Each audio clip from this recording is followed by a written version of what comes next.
Okay, so now we're on to part 2 of this relearn packet. Sometimes I confuse the words part and section and which one I used for each. I think I did opposites in Math 8 and also integrated algebra. So the bottom line is, in your course, this is part 2, and now we're taking a look at section A.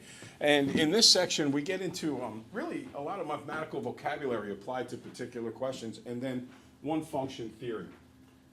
If the domain of the function f of x is equal to -1, 0, 1, 2, 3, find the range. Now, what I want you to understand here, and this is such an important thing, is that domain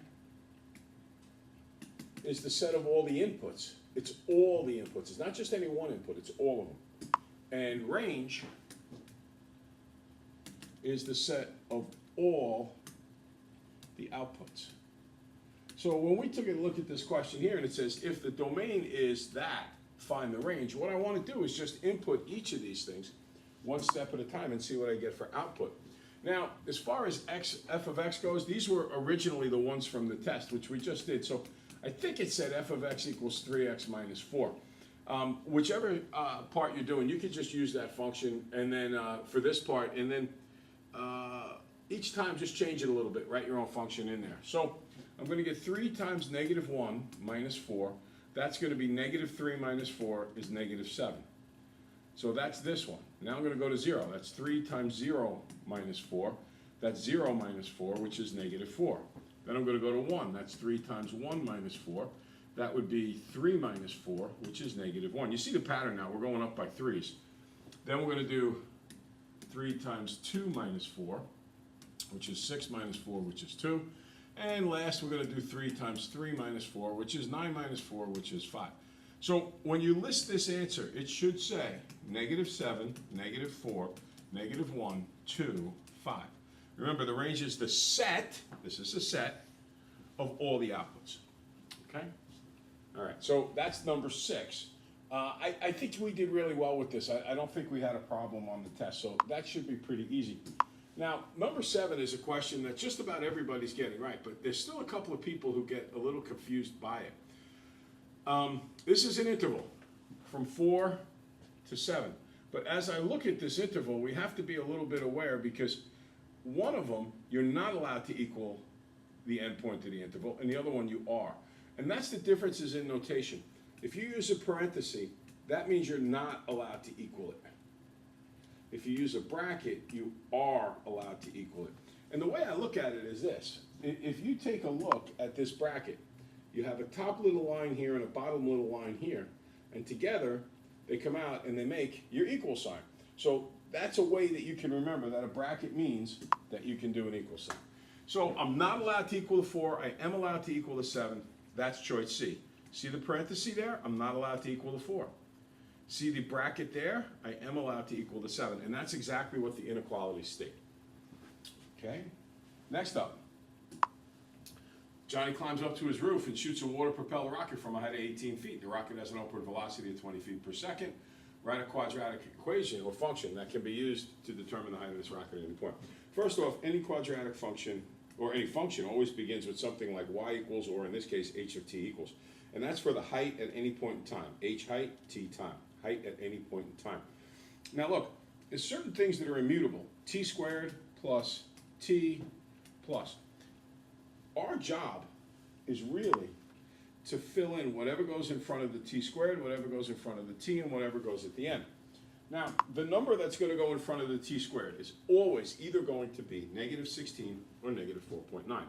And that all depends on whether we're doing feet or meters. In this case, we're doing feet, so we use the English system, so it's -16. One mistake I saw on the test, a couple of people forgot the -16. Another thing I saw on the test, by the way, some people forgot the h of t equals. Now, some people then reversed what goes in the middle and what goes on the end. You have to remember that it's the upward velocity that goes in the middle. So upward velocity, 20. So the 20 goes here, and at the end, it's always the height. The 18 feet goes at the height. So the final answer is h of t equals -16t squared plus 20t plus 18. Okay, number 9 talks about the zeros of the function. There's a couple of different ways to learn how to do this. Later in the year, we're going to do it algebraically, but for now, we just want to do it graphically. And what you should do is use your graphing calculator. When you use your graphing calculator, you look for wherever the graph crosses the x-axis. So in this case, it wants roots of -3 and 4, which means I want to cross right here at -3, right here at 4, and the parabola comes down like this. You're looking for that graph on your graphing calculator, and when you do that, you would actually come up with, let's see here, x plus 4, x minus 4, and x plus 3, minus 4 and plus 3. I believe you're going to come up with A right here, okay? I'm pretty sure that's what it'll work out to be. That would be x plus 4 times, x plus 3 times x minus 4, then reverse it. Yeah, you're gonna get choice A as the correct answer to that. I was just doing it algebraically in my head, mumbling out loud. I'm sorry about that. Mrs. Bing, please call the main office. All right, so that covers through question number 9. I think there's a 10th question that's included in this particular section. Yeah, below are 4 graphs, write on your answer space the first graph which models an exponential function, and so on. That's the only one I wanted you to do on our test, was the exponential function. I don't remember exactly how they looked on the test, so whatever your choices were on the test, I am going to make different choices now, but the way to do it doesn't change, okay? So, first of all of these are functions because they pass a vertical line test, which we'll emphasize a little later in the year. But we want to know which type each is. This you know nothing about. You will eventually learn it. This is something like a trig graph. This is linear. This is linear because it makes a line, and the first 4 letters of the word linear spell line. This is a quadratic because it's shaped like a parabola, and a parabola always has something squared in it. That's the highest exponent. Letter D, or choice D here, is exponential. Now, it can look like that. It could look like this. You want an asymptote, which is what the line is here. That x-axis, it doesn't extend past. It could cross the x-axis and then have an asymptote down here based on like if they do a +1 or -1 at the end or something like that.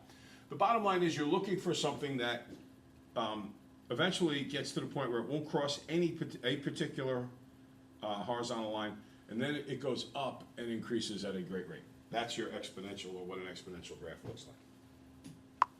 Okay, so that is the work we needed to do on the second part. Let me go forward to the third part. Have a great day. Keep up the great work, guys.